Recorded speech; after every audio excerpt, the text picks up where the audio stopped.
Si usted quiere estar preparado o preparada para el día del arrebatamiento, le invito para mañana domingo y todos los domingos de 10:30 a 13 horas aquí a El Salto Norte 5625, comuna de Huechuraba, para escuchar mensajes con las señales acerca de los finales tiempos.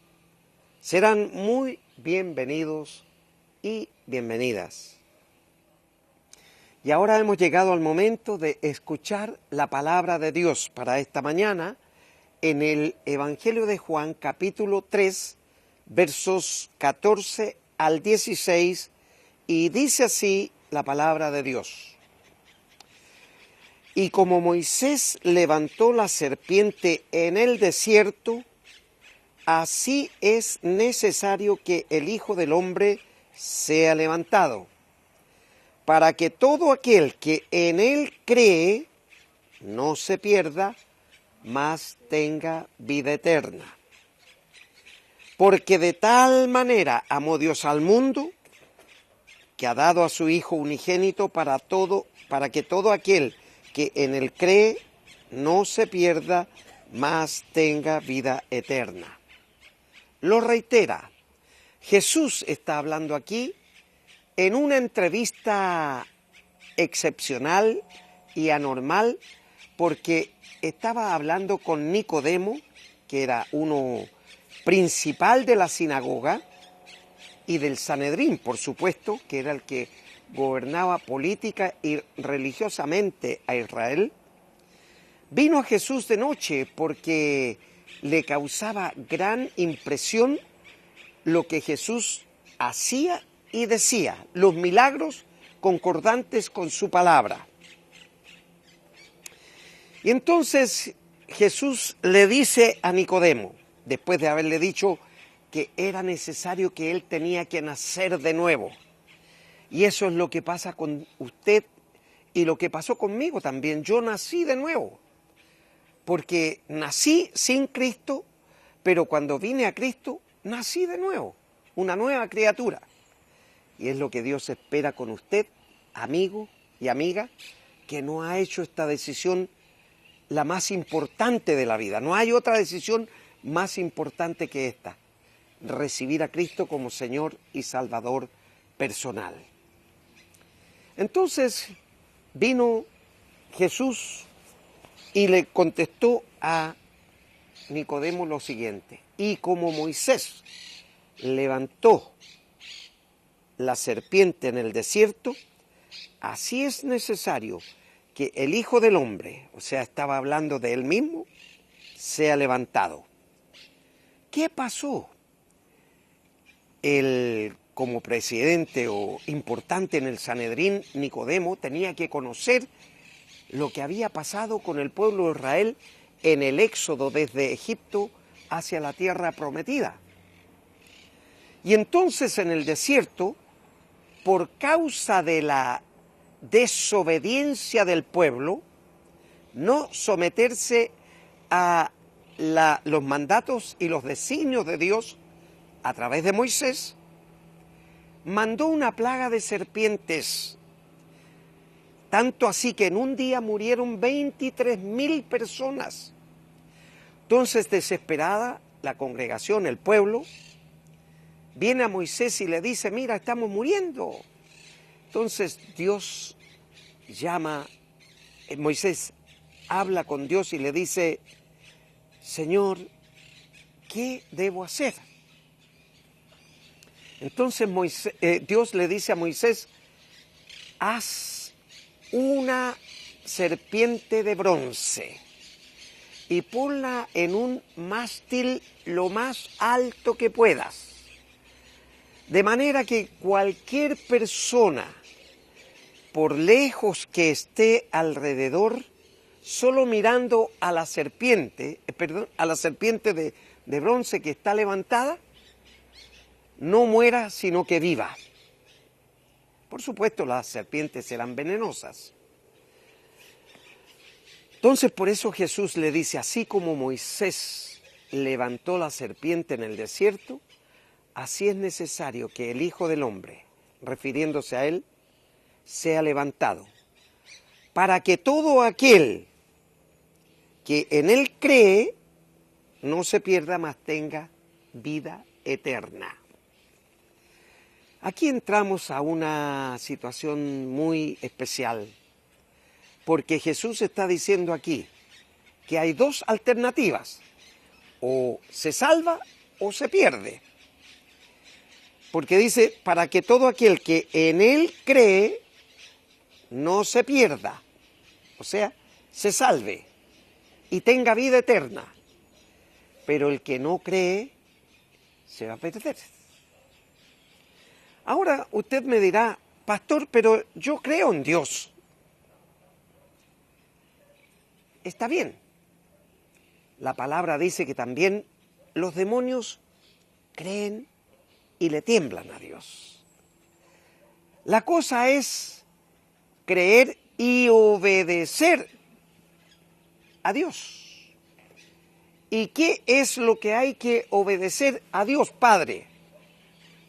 Es reconocer a Jesús como nuestro Salvador personal, porque ese fue el propósito, el motivo con que Jesús vino a la tierra. Si no hubiese existido el infierno y no hubiese existido la perdición y la muerte eterna, ¿por qué entonces Jesús vino a pagar con su vida y entregar hasta su última gota de sangre para que usted y yo podamos ser salvos? No habría tenido justificación, no habría tenido razón, habría sido vana su muerte.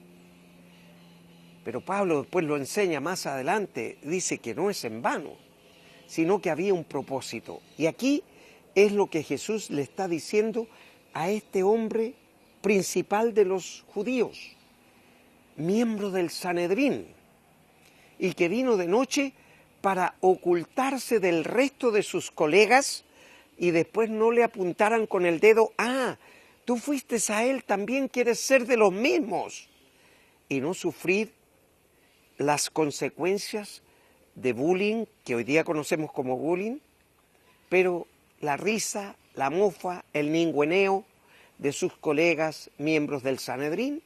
Por eso, para evitarse todo eso, vino de noche. Y entonces Jesús después fue levantado en la cruz. Pagó con su vida. Se cumplió lo que él le dijo a Nicodemo esa noche. Es necesario que así como Moisés levantó la serpiente en el desierto, dice, así es necesario que el Hijo del Hombre sea levantado. Es necesario, le dijo, que el Hijo del Hombre sea levantado. ¿Por qué? Es necesario porque Él con su sangre perdonó su pecado, mi pecado. Pero de los que creamos en Él como Señor y Salvador personal. El resto no tiene posibilidades, porque no pertenece a Él. No es parte de Cristo, es parte del mundo. Dios tiene dos clases de hijos. Todo el mundo por creación. Son hijos de Dios por creación, porque ninguno viene sin su voluntad. Nadie es producto del azar, de la casualidad. Nadie puede decir que era un hijo no deseado. No. Todo hombre, todo ser, toda criatura que viene a este mundo es la voluntad de Dios. Y por lo tanto, esos son hijos por creación. Yo también lo era, hijo por creación. Y nuestro entrevistado que teníamos esta mañana también era hijo por creación. Pero la segunda clase de hijos que Dios tiene, somos los adoptados. O sea, Él nos compró con su sangre derramada en la cruz. Así que lo que le está diciendo aquí Jesús a Nicodemo es que es necesario que tú seas adoptado. Porque si tú crees en aquel que va a ser levantado, así como Moisés levantó la serpiente en el desierto, el Hijo del Hombre es necesario que sea levantado también para que todo aquel que en él cree no se pierda, se salve y tenga vida eterna. Amigo y amiga, muchos andan buscando tranquilizar su conciencia o llenar su vacío interior en cosas que el mundo ofrece, pero no está ahí la salvación de su alma, no está la salvación de su vida. ¿Sí? Nuestro entrevistado esta mañana dijo que cuando se estaba muriendo en el fondo del mar, cuando se estaba ahogando, le entregó su vida a Cristo, porque él ya tenía conocimiento de Cristo, porque cuando niño su mamá lo llevaba a la iglesia y él escuchaba lo que el predicador decía, él escuchaba las alabanzas que se hacían, y eso bastó para que el Señor le perdonara y fuera salvo. 5 años después entrega su vida a Cristo. Usted esta mañana, ahí en la intimidad de su hogar, quiere entregarle su vida a Cristo y comenzar una nueva vida. ¿Quiere aprovechar este momento para ese nuevo nacimiento? Pues cierre sus ojos y repita conmigo la siguiente oración. Padre, le doy muchas gracias porque esta mañana, a través de su palabra, reconozco que soy un pecador o pecadora. Señor, me arrepiento de todos y cada uno de mis pecados. Y le ruego, Señor, que me reciba como su hijo o su hija. Inscriba mi nombre en el libro de la vida. Y yo ahora, en este momento, abro la puerta de mi corazón y recibo a Jesucristo como mi Señor y mi Salvador personal desde este día y para siempre. En su nombre oro, Padre. Amén y amén. Si usted oró creyendo en su corazón que lo que sus labios confesaron es real, pues ya su nombre está inscrito en el libro de la vida. Y cuando el Señor venga en el arrebatamiento, usted como yo y todos los creyentes seremos arrebatados. Comienza a leer el Evangelio de Juan y a congregarse en una iglesia cristiana donde se predique la palabra que usted escuchó. Y ahora, si Él no ha regresado, nos volveremos a ver aquí en Televisión Nacional de Chile el próximo sábado a esta misma hora. Mientras tanto, en estos 7 días adelante, Dios le bendice.